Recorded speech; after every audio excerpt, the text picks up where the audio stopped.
우리가 믿는 이 믿음의 그 교리를 요약한 것이 이 소요리 문답이라는 것이 있습니다.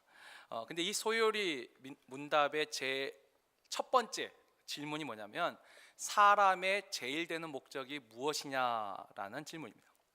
사람의 이 세상을 살아갈 때 사람이 갖는 그 제일 되는 목적이 무엇이냐? 적어도 우리 장로님들은 이 답을 다 알고 계시죠. 왜냐하면 시험을 보기 때문에. 근데 사람의 제일 되는 목적이 뭐죠? 하나님을 영화롭게 하는 거, 그리고 그를 영원토록 즐거워하는 거. 이것을 하나로 그냥 요약하자면 그죠? 하나님의 영광을 위해서 사는 것입니다. 우리는 아버지의 영광을 위해서 사는 것이 우리의 삶의 목적입니다. 그런데 이 질문, 아버지의 영광을 위해서 삽니다. 이 질문, 이 답을 똑같은 답을 할 수 있는 질문이 하나 더 있습니다. 사실 우리가 사람의 제일 되는 목적은 무엇인가? 소요리 문답의 제 1항을 지식적으로 알 수 있습니다. 근데 이게 좀 피부로 잘 안 와닿지요. 근데 우리가 질문을 하나 또 바꾸면 조금 더 우리에게 더 가까운 질문이 됩니다. 우리가 하나님 앞에 기도를 합니다. 기도하면서 가장 중요한 건 뭐죠? 응답받는 거죠. 우리가 하소연하는 것이 아닐진데 하나님 앞에 기도한다면 그걸 응답받으려고 하는 그 간절한 소망이 있지 않습니까? 근데 우리가 하나님의 그 기도에 응답을 받기 위해서 반드시 필요한 조건이 무엇이냐라고 질문할 때에 똑같은 답을 할 수가 있습니다. 아버지의 영광을 위해서. 우리가 아버지의 영광을 위해서 기도할 때에 하나님은 반드시 응답하십니다. 이제 곧 우리가 비금이 시작됩니다. 이 비금이 뭔지 아시죠? 비전금요기도에 올 한 해 우리가 여러 가지 기도 제목으로 하나님 앞에 기도하면서 계속 한 해를 살아왔는데 이제 이 한 해를 마감하는 시점이 오면서 그 중에서 가장 중요한 거 하나의 기도의 제목을 가지고 주님 앞에 우리가 집중해서 기도할 때 우리가 그 기도에 응답받기 위해서 기도하는 거 아닙니까? 그러니까 우리가 이 비금을 앞두고 우리의 기도가 하늘에 상달되고 하나님이 응답하시기 위해서 우리에게 무엇이 필요한가? 오늘 이 본문 말씀을 통해서 우리가 묵상하고 또 우리가 비금을 준비하는 은혜의 시간 되기를 주의 이름으로 축원합니다. 먼저 오늘 우리가 읽었던 본문 12절을 볼까요? 오늘 이 12절부터 14절까지의 주님이 우리에게 하신 언약, 약속이 기록되어 있습니다. 12절을 보면 이렇게 말씀하십니다. 내가 진실로 진실로 너에게 이르노니 나를 믿는 자는 내가 하는 일을 그도 할 것이요 또한 그보다 큰 일도 하리니. 사실 이 12절 이 구절을 제가 처음 성경을 읽을 때는 이게 잘 눈에 안 들어왔어요.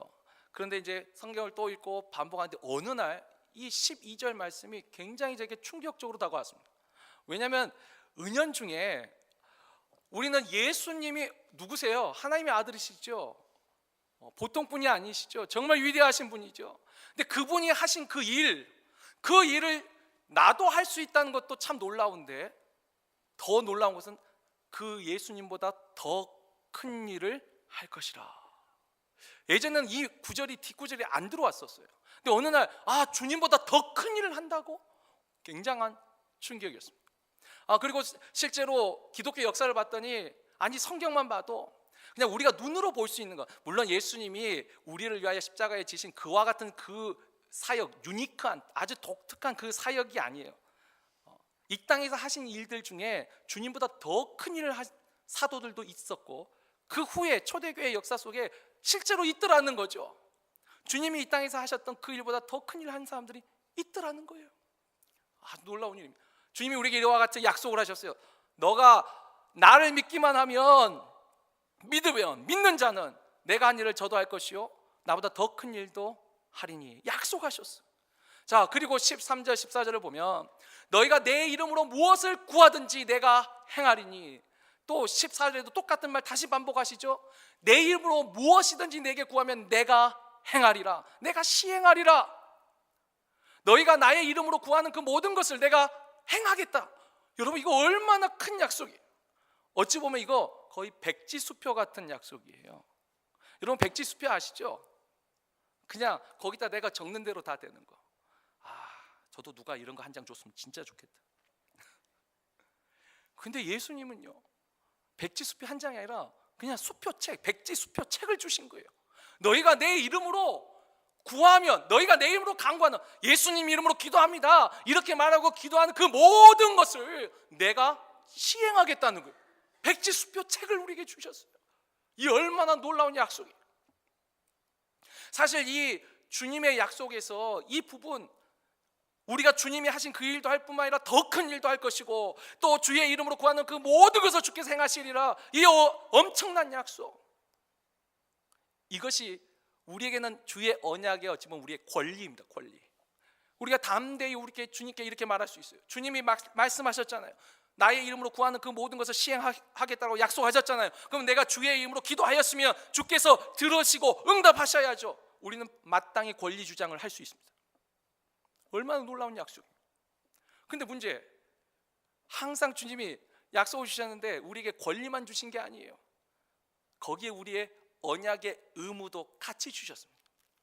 주님이 너희가 내 이름으로 구하는 모든 것을 내가 다 시행할 텐데 무조건 다 시행한 게 아니라 조건이 하나 있습니다. 우리가 다시 13절로 가볼까요? 너희가 내 이름으로 무엇을 구하든지 내가 행하리니 하고 그 다음에 그 이유가 기록되어 있습니다. 이는 아버지로 하여금 아들로 말미암아 영광을 받으시게 하려 함이라. 내가 너희가 내 이름으로 구하는 것을 내가 시행하겠고 응답해 줄 것이. 근데 그 목적이 뭐예요? 아버지가 영광을 받으시도록, 하나님이 영광을 받으시도록, 이것이 목적이에요. 이유예요. 그 말은 반대로 우리에게 의무가 되죠. 우리가 구하는 그 기도가 하나님의 영광을 드러내는, 하나님께 영광을 돌려드리는 기도가 돼야 된다는 것이죠. 이 조건이 된다면 주님은 반드시 너희가 한 그 기도를 들어주시겠다고 약속하신 것입니다. 자, 그렇다면 하나님이 영광을 받으신다는 이 말의 의미가 무엇일까요? 여기에 대해서 우리가 좀 더 깊게 생각해야 됩니다.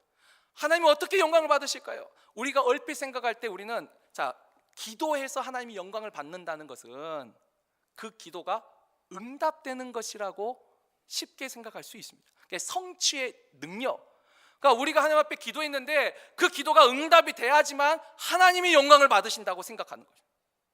이걸 조금 더 리얼하게 가공하지 않은 상태로 돌리자면 이건 뭐죠? 우리가 기도할 때 하나님 나 아프게 해달라고 기도한 사람 있나요? 하나님 나 지금 시험 보는데 떨어지게 해달라고 기도한 사람 있을까요? 내가 무슨 일 하는데 잘못되게 해달라고 기도한 사람 있을까요? 아니요.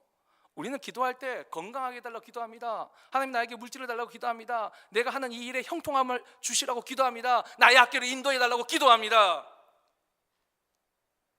근데 이 기도를 통해서 하나님의 영광을 받으려면 뭐예요? 응답하셔야죠. 그리고 또 그 응답은 결국 뭐죠? 나의 영광이 곧 아버지의 영광이라고 우리가 착각할 때가 있습니다. 기도가 응답이 돼야지만 하나님이 영광을 받는 거예요. 그러니까 내가 영광을 받지 못하면, 내가 시험을 놓고 기도했는데 떨어졌어요. 그러면 하나님은 영광을 받지 못하시는 거죠. 우리가 생각할 때 스포츠 선수라면 어떤 경기에서 금메달을 따고 이 모든 영광을 하나님께 돌립니다. 이럴 때 하나님이 영광을 받으신다라고 생각한 거죠. 만약에 그 선수가 메달을 못 따고 그랬으면 하나님은 영광을 받지 못하신다라고, 우리가 은연중에 하나님이 그와 같을 때 응답, 영광을 받으신다라고 생각을 하고 있다라는 것이죠. 결국 내가 범사에 잘 되는 것이, 그 기도의 응답을 받는 것이 아버지가 영광을 받는 것이라고 우리는 은연중에 그렇게 생각하고 기도를 합니다. 근데 과연 하나님이 또 그렇게 생각하실까요? 물론 하나님이 분명히 이 말씀과 함께 내가 어떻게 해야지 영광을 받는다라고 기록을 하시지 않으셨어요. 그러나 우리가 성경에서 충분히 아버지의 뜻을 짐작할 수 있는 힌트들은 남겨주셨습니다. 우리가 세 군데 본문을 살펴볼 텐데, 먼저 이 첫 번째 우리에게 힌트를 주시죠. 하나님이 언제 영광을 받으시는가? 중요한 건 아버지가 영광을 받는 때가 언제인가를 알면 우리가 아버지께 영광을 돌리는 방법도 알게 되겠죠. 마태복음 5장 16절을 우리 한번 다 같이 읽습니다. 이같이 너희 빛이 사람 앞에 비치게 하여 그들로 너희 착한 행실을 보고 하늘에 계신 너희 아버지께 영광을 돌리게 하라. 아멘. 하나님이 영광을 받으실 때, 내가 성공하고 내가 영광을 받았을 때 하나님이 영광을 받으시는 게 아니고 나의 착한 행실을 보고 그 선한 행실을 보고 하나님께 영광을 돌리게 하라. 그러니까 나의 영광을 보고 하나님께 영광을 돌리는 것이 아니고 나의 착한 행실을 보고 하나님께 영광을 돌리라라고 하는 것이죠. 첫 번째 힌트. 우리가 두 번째 또 힌트를 살펴볼까요? 사도행전 2장 44절 47절 우리 교독하겠습니다. 제가 먼저 읽겠습니다. 믿는 사람이 다 함께 있어 모든 물건을 서로 통용하고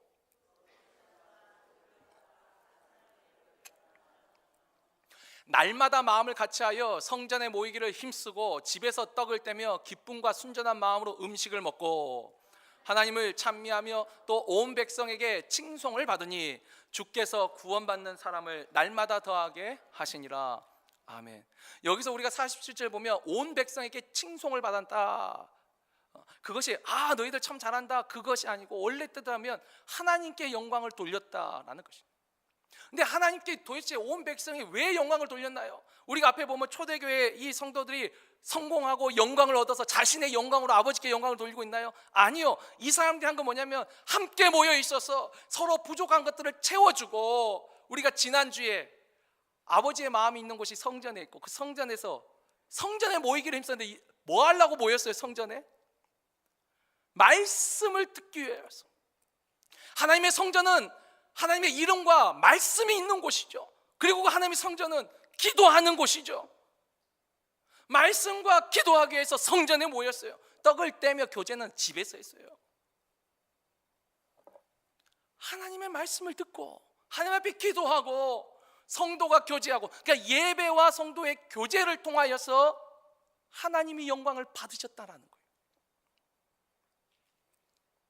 하나님이 영광을 받는 것이 나의 영광을 통해서 받으신 게 아니라 내가 하나님을 예배하는 그 모습 속에서, 내가 믿는 자로서 교제하는 그 교제 속에서 하나님이 영광을 받으시더라는 거예요.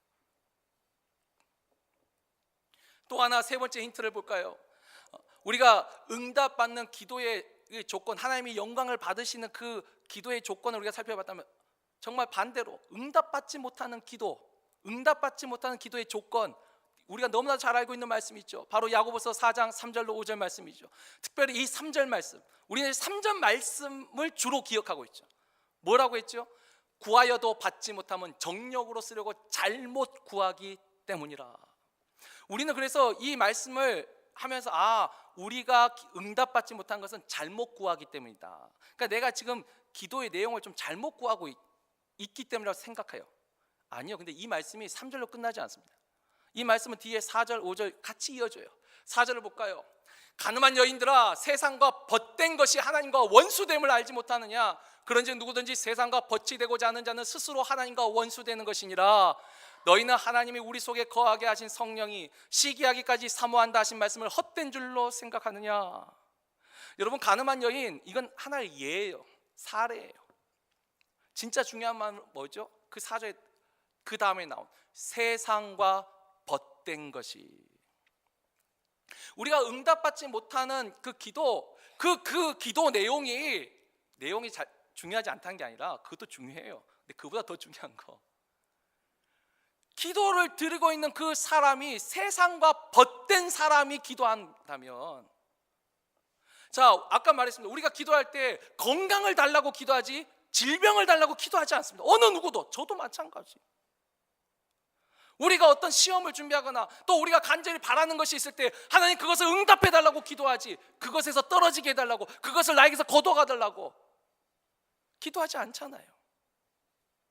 힘들고 어려운 일을 아버지 나에게 이것이 좋사오니 더 주세요라고, 물론 고난이 유익하다는 걸 알아도 더 달라고 기도한 사람 있나요?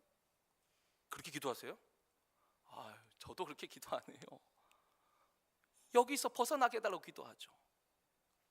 그러니까 우리가 기도의 내용은 우리가 다 뭐 특별할 것 같지만 아니야, 거의 비슷비슷해요. 그 내용이 중요한 게 아니라, 근데 보세요. 내가 하나님 앞에 건강을 달라고 기도했어요. 내가 하나님 앞에 물질을 달라고 기도했어요. 하나님 나에게 기회를 달라고 기도했어요. 그런데 그것을 하나님이 응답해서 받았을 적에 세상과 벗된 사람들은 그 건강을 가지고 세상과 친구로 더 즐기고 살 것이죠. 세상과 벗된 사람은 하나님 주신 건강과 하나님 주신 물질과 하나님 주신 시간과 하나님 주신 그 기회를 그게 정욕으로 잘못 쓰려고 구하고 있는 것이죠. 내가 세상과 벗된 상태에서 기도하는 그 기도가 그게 정욕으로 쓰려고 잘못 구하는 기도예요. 내가 하는 그 기도 내용이 잘못 구하는 것이 아니고 기도하는 그 사람이 세상과 벗된 사람으로 살고 있기 때문에 그것이 정욕으로 쓰려고 잘못 구하는 것이죠. 한 가지 예를 들면 그렇습니다. 예전에 제가 학생 사역을 할 때 한 아이가 그래요. 자기가 이 대학 진학을 놓고 기도하는데 자기 실력보다 조금이 아니라 좀 많이 높은 그 대학을 놓고 기도를 했어요. 그러면서 저한테 그래요. 그때는 전도사였는데, 전도사님, 강도사였나? 강도사였던 것 같다. 강도사님, 내가 이렇게 기도하는 것이 정말 하나님 뜻에 맞는지, 이게 내 욕심으로 구하고 있는 것인지, 그러니까 잘못 구하고 있는 것인지 그걸 잘 모르겠다고, 내가 이 대학을 놓고 기도하는 것이 맞냐라고 저한테 묻더라고요. 제가 어떻게 대답해 줬을까요?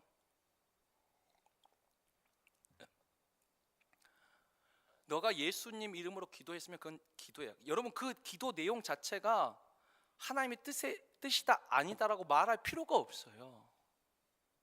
그 기도 내용을 하나님 앞에 올려드린 거예요. 중요한 것은 뭐죠? 그렇게 기도하고 있는 그 아이가, 근데 너가 이것 때문에 고민하면서 공부를 안 하는 거예요. 그러니까 내가 이 기도하는 것이 내 욕심인가, 정말 하나님의 뜻에 맞는가, 그거 고민하느라고 공부를 못해요. 그래서 내가 이 상태를 누가 더 기뻐하겠느냐, 하나님일까 사탄일까? 사탄이죠. 하나님 앞에 기도했으면 하나님이 예스라 응답하실지, 노라고 응답하실지, 웨이트 기다리라고 하실지, 다른 것으로 주실지 하나님 앞에 맡기고, 지금 너는 너의 삶 속에서 아버지의 영광을 드러내야죠. 공부하는 학생이 기도한다고 기도만 하고 공부 안 해요. 아버지의 영광을 받으실까요? 그것 보는 부모 속은 터지죠. 정말 기도 열심히 한다는 이 부인이 남편 밥도 안 해줘. 맨날 기도한다고 교회만 가고 부흥회 간다고 하고 자식 도시락도 안 싸줘. 그것을 하나님이 영광을 받으시겠냐는 거예요. 예수를 믿는다고 하는데 직장에서나 삶 속에서 착한 행실이 나타나질 않아요. 사랑과 희락과 화평과 온유와 절제와 충성과 자비하고 양선이 아니라 시기와 불평과 원망과 지적과 비판과 분노와 증오만 있다면 그 사람의 기도를 하나님이 들으시겠냐는 거예요. 중요한 건 기도의 내용이 아니에요. 기도하는 사람의 인격이에요. 기도하는 그 사람이 아버지의 영광을 위해서 살고 있느냐는 것이죠. 기도하는 사람이 아버지의 영광을 나타내지 아니하고 세상과 벗대면서 자기 의를 드러내고 있다면 그 기도는 허공을 치는 기도가 되는 것이죠. 주님이 말씀하신 것이 내가 반드시 응답하겠다 그랬어요. 반드시. 그러나 조건은 아버지가 영광을 받으시도록. 이게 가장 중요한 포인트.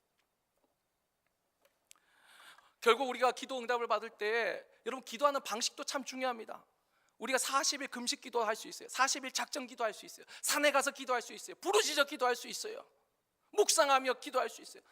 기도하는 방식도 다양해요. 여러분, 이게 중요하지 않다는 게 절대 아니었어요.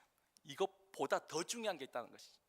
하나님은 때로는 서원 기도, 이런 작정 기도를 얼마나 또 좋아하시는지 들어주세요. 근데 이 방식만으로 하나님이 응답하신 게 아니에요. 또 기도 내용, 우리가 기도 내용에 대해서 아까 그랬죠. 기도 내용에 집중해요. 어떤 분들은 기도를 진짜 잘해요. 제가 이 미국에 와서 참 하나님 좋은 기회를 주신 것 중에 하나가 동방정교회, 이 그리스 정교회 예배를 참석한 적이 있어요. 근데 예배를 참석을 했는데 너무 좋은 거예요. 진짜 좋았어요. 근데 여기는 이 그리스 정교회 예배는 어떻게 하냐면 예식서가 딱 있어요. 작은 소책자인데 기도하는 거, 찬송하는 거 그게 다 적혀져 있어요. 그러니까 기도도요, 거기 적혀 있는 기도가 얼마나 좋은지 제가 다 그걸 카메라로 찍었어요. 너무 좋아요. 왜냐하면 지금까지 한 기도 중에 가장 은혜롭고 아름다운 기도문을 만들었으니까. 그래서 제가 그 다음 주에 또 갔어요. 그 은혜를 만족하기 위해서. 근데 지난주하고 똑같은 걸 하고 있더라고요. 그래서 이제 물어보니까 이 동방정교회는 뭐냐면 그런 예식서가 한 3-4권이 있더라고요. 근데 그걸로 계속 반복하고 있는 거예요. 정말 좋은 기도문이에요. 우리가 그래서 야베스의 기도, 아론의 기도, 솔로몬의 기도, 우리가 이런 좋은 기도문들, 성 프란체스코의 기도, 평화의 기도, 우리가 그 기도문들을 얼마나 좋아해요. 근데 그 기도 내용이 좋아서 하나님이 응답하시는 걸까요? 이 동방정교회 그렇게 아름다운 기도를 매주 하고 있는데 왜 그 동방정교회 노인들만 몇 사람 있고 젊은 사람들 다 떠났는지 이유를 알겠더라고요. 아무리 좋아도 분명히 지난주 받은 은혜보다 조금씩 깎여가는 것 같아요. 왜 똑같은 기도를 똑같이 하니까 아무리 좋아도. 기도 내용이 중요한 거예요. 기도하는 사람이 중요한 거죠. 기도하는 사람이 어떤 마음으로 하느냐가 그게 더 중요한 거죠. 내 마음에 하나님이 말씀하신 그 기쁨과 평화와 오래 참음과 자비와 양성과 충성과 절제와 이와 같은 성령의 열매가 있느냐, 아니면 육신의 열매가 있느냐, 그것이 더 중요한 거죠. 거기서 하나님이 영광을 받으시느냐. 이미 내 삶 속에서 하나님이 영광을 받지 않으시는데 내 기도에 하나님이 응답하시지 않는 거죠. 그래서 아버지의 영광을 위한 그 기도, 그것을 조금 더 쉬운 단어로, 그냥 저의 표현으로 저는 이렇게 표현하고 싶습니다. 예수 꼬리표가 붙은 사람들의 기도가 아버지의 영광을 위한 기도를 하는 사람들이에요. 예수 꼬리표, 이 꼬리표라는 말이 좀 익숙하지 않으면 그냥 상표라고 할까요? 브랜드. 여러분, 명품이 있습니다. 명품이 왜 명품이죠? 물론 그 재료와 질과 디자인이 너무 좋으니까 명품이죠. 그러나 정말 명품이 명품된 건 그 명품에 브랜드가 붙어 있어야 되죠. 여러분, 이 명품과 같은 똑같은 그렇게 고급 재질로 똑같은 디자인으로 된 명품 아닌 제품들도 꽤 많습니다. 한국에 뭐 짝퉁이라는 말도 있는데, 아니 좋은 건 많아요. 그러나 진짜 명품과 이 가짜의 차이는 뭐죠? 그 상표예요. 그래서 명품은 상품 밑에 뭐 1년 번호도 있잖아요. 그냥 막 찍어낸 게 아니라 1년 번호가 있어요. 그 상표가 붙어 있을 때 그걸 가지고 찾아가면 책임져 주잖아요. 수선도 해주고 잘못된 것은 반품도 해주고. 근데 아무리 재료가 좋고 아무리 똑같은 디자인으로 그 명품과 똑같이 생긴 거라도 들고 가봐요. 이 상표가 없는데 해주나? 안 해줘요. 하나님이 보실 때 예수 꼬리표, 예수 브랜드가 붙은 사람들이 있더라는 거죠. 우리가 여기서 또 3가지 본문을 한번 찾아보기를 원합니다. 우리가 사도행전 11장 26절을 볼까요? 자, 만남의 안디옥에 데리고 와서 둘이 교회에 1년간 모여 있어 큰 무리를 가르쳤고 제자들이 안디옥에서 비로소 그리스도인이라 일컬음을 받게 되었더라. 그리스도인이라 일컬음을 받았는데 예수 믿는다고 일컬음을 받은 게 아닙니다. 중요한 말 있죠? 1년을 교회에서 가르쳤어. 말씀을 배우고 그 말씀에 순종하려는 그 무리, 그 삶 속에서 아버지의 영광을 나타내는 그 사람들이 그리스도인이라는 꼬리표를 붙인 거죠. 꼬리표를 붙인 사람들이 생겨나기 시작했어요. 베드로전서 2장 20절 볼까요? 죄가 있어 매를 맞고 참으면 무슨 칭찬이 있으리요? 그러나 선을 행함으로 고난을 받고 참으면 이는 하나님 앞에 아름다우니라. 또 4장 말씀 16절, 만일 그리스도인으로 고난을 받으며 부끄러워하지 말고 도리어 그 이름으로 하나님께 영광을 돌리라. 아니, 내가 잘못해서 죄를 지어서 매를 맞고 고난을 당하는, 여러분 그건 회개해야죠. 그건 부끄러운 거예요. 그러나 내가 죄 짓지 않았어. 나는 정말 선을 행했어. 그런데도 고난을 당했다면 그 고난, 영광이 아니라 고난 속에서 그것을 인내하고 참으면 뭐래요? 그걸 가지고 하나님께 영광을 돌리라. 여러분, 예수 꼬리표가 붙은 사람들이 어떤 사람들일까요? 제일 첫 번째, 예배하는 사람들이에요. 어찌됐든가 예전에 제가 알고 있는, 이건 제가 들은 게 아니고 한 형제가 저에게 해준 말인데, 세상에 믿지 않는 사람들도 우리는 주일이라 하지만 세상 사람들은 썬데이, 일요일, 할로데이, 쉬는 날이잖아요. 근데 이 일요일에 같이 놀러 온 그 사람을 예수 믿는 사람이라고 생각을 안 해요. 안 믿는 사람도. 그래서 이 형제가, 저는 뭐 사실 주일에 딴 데 가본 적이 없으니까 그런 말 들은 적이 없는데, 이 형제가 저한테 그래요. 주일에 내가 어디 갔는데 한 사람이 너 예수 믿는다고? 에이, 거짓말하지 말라고. 예수 믿는 사람이 왜 여기 있냐고. 거기에 자기가 충격을 받고, 자기는 교회를 다닌 사람, 예수 믿는 사람이 아니라 교회 다닌 사람이라고 했더니, 너 교회 다닌 사람이라고? 안 믿는 사람 입에서 거짓말하지 말아요. 그 소리에 너무 충격받아가지고 자기는 주일에 이제 교회 절대 안 빠진다고. 그렇죠. 안 믿는 사람 입장에 주일날 교회 가지 않는 사람이 예수 믿는 사람이에요? 하나님을 믿는 사람이에요? 안 믿는 사람도 안다니까요. 예수 꼬리표가 붙어있는 사람이 주일에 어디가 있어야 돼요?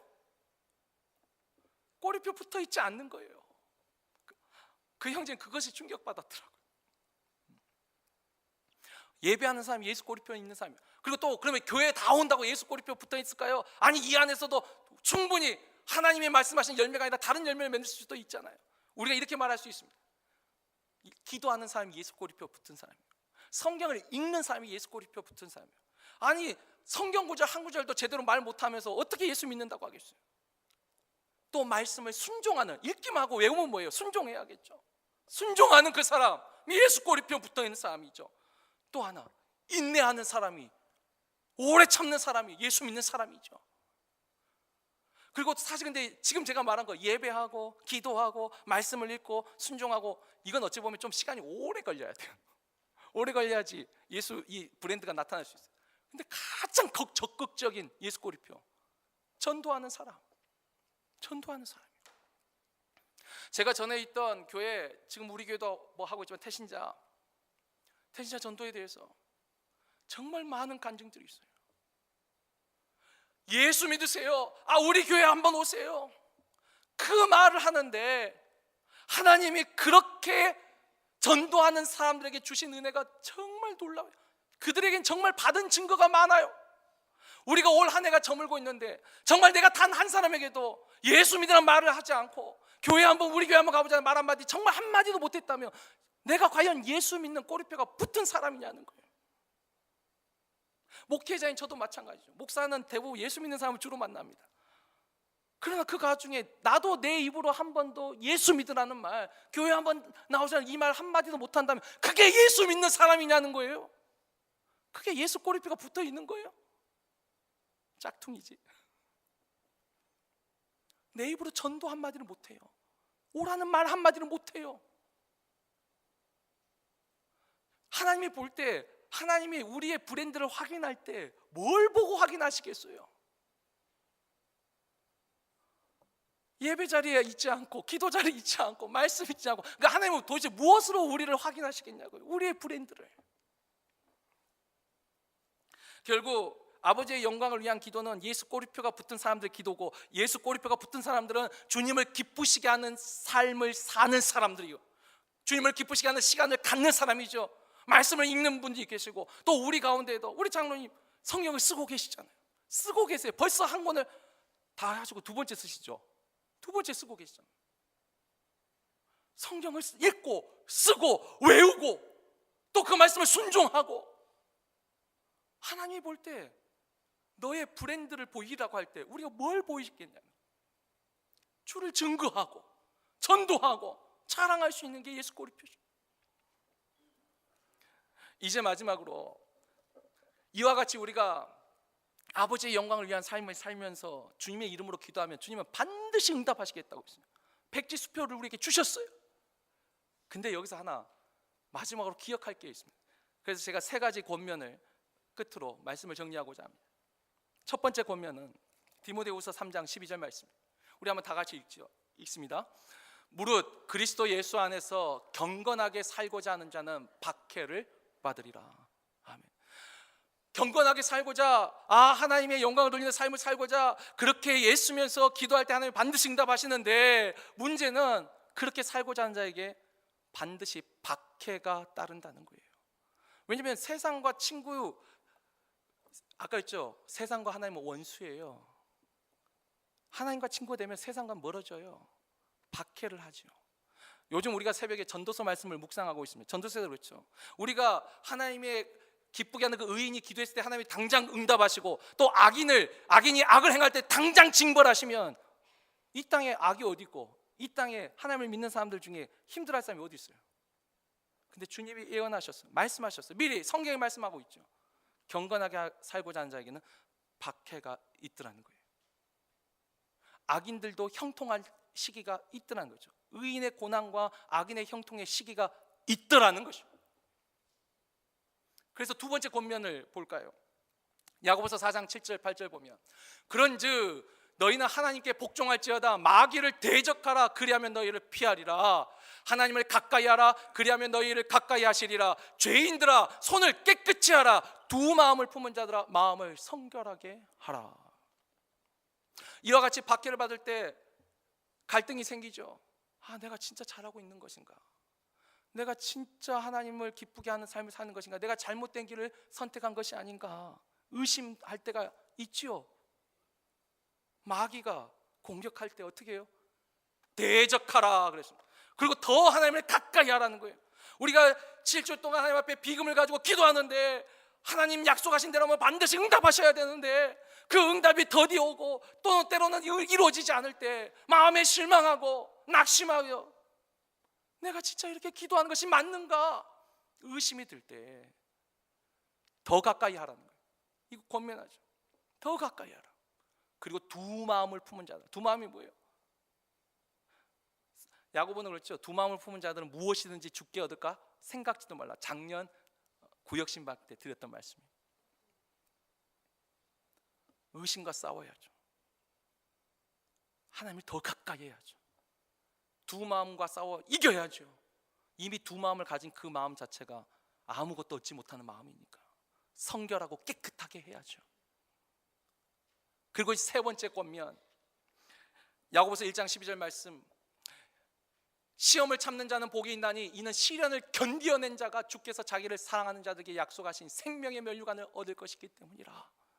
우리가 개역 한글은 시련을 견디어낸 자가 이 부분을 시험에 옳다 인정함을 받은 후에, 사실 저는 개역 한글 번역이 이 부분에 있어서 더 좋다 생각합니다.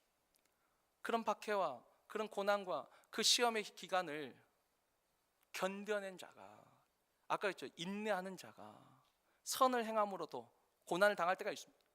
인내하는 자가 옳다 인정함을 받은 후에 하나님의 응답을 받게 된다는 것입니다.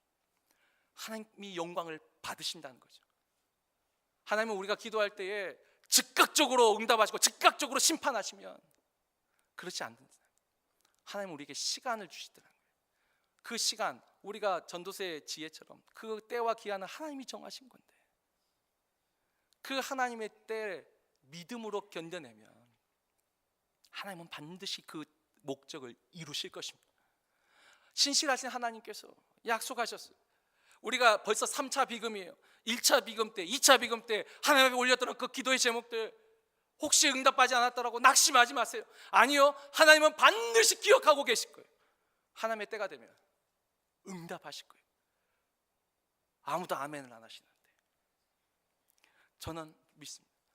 왜냐하면 왜 우리의 믿음의 조상들이 이렇게 고백하죠. 하나님 한 번도 날 실망시킨 적 없으시고 믿음을 가졌던 사람들을 실망시킨 적이 없으셨어요. 믿음을 가졌던 그 사람들을 실망시키셨다면 이 자리에 우리는 없습니다.